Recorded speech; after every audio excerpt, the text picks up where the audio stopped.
Good evening everyone. So today we gonna learn 7 खून माफ। तो क्या आपने कोई भी 7 खून अगर कर दिए तो क्या उसे कोर्ट माफ कर देगा? No, it is just difference. It is talking about private defence जो दिया गया है सेक्शन 38 में और पुरानी आईपीसी 100 सेक्शन में। 7 खून माफ means whenever you want to protect yourself from any danger.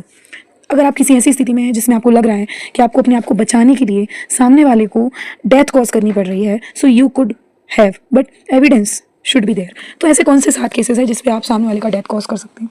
First, death. If there is a danger कि सामने वाला व्यक्ति आपको मारने की इंटेंशन से आया हुआ है, आपको किल करने की, then at the time of protection of your self, at the time of self defence अगर गलती से ये डेथ कॉज हो जाती है, so it will not be punishable. Grievous hurt.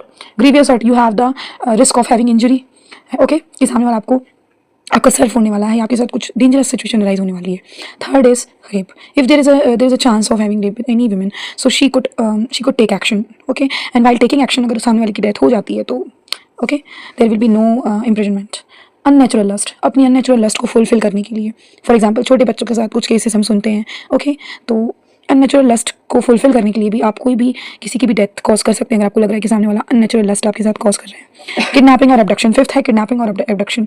Abduction मतलब जब कोई 18 साल से ऊपर का व्यक्ति किडनैप होता है, और किडनैपिंग मतलब जब बच्चे का किडनैप हो या देश के बाहर किसी को किडनैप करके ले जाया गया हो। सो किडनैपिंग के केस में भी अगर आपको लग रहा है कोई किडनैप कर रहा है और किडनैप करके आपका मर्डर या आपका कोई डिफरेंट कॉज करने वाला है, so you could cause the death. Wrongful confinement. What is meaning of wrongful confinement? अगर कोई आपको कहीं जाने से रोक रहा है, आपको एक ऑब्स्टिकल, आपको एक पाथ में रिस्ट्रिक्ट करके उसने रखा हुआ है, कैद करके रखा हुआ है, so in this case also you could cause the death.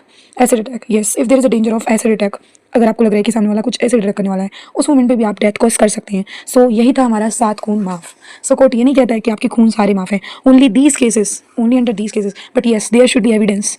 Evidence foolproof होना चाहिए। अगर आपका किसी इनोसेंट के साथ आप ये केस करते हैं तो उसके लिए डिफरेंट सेक्शन है जिसके बारे में हम डिस्कस करेंगे कल।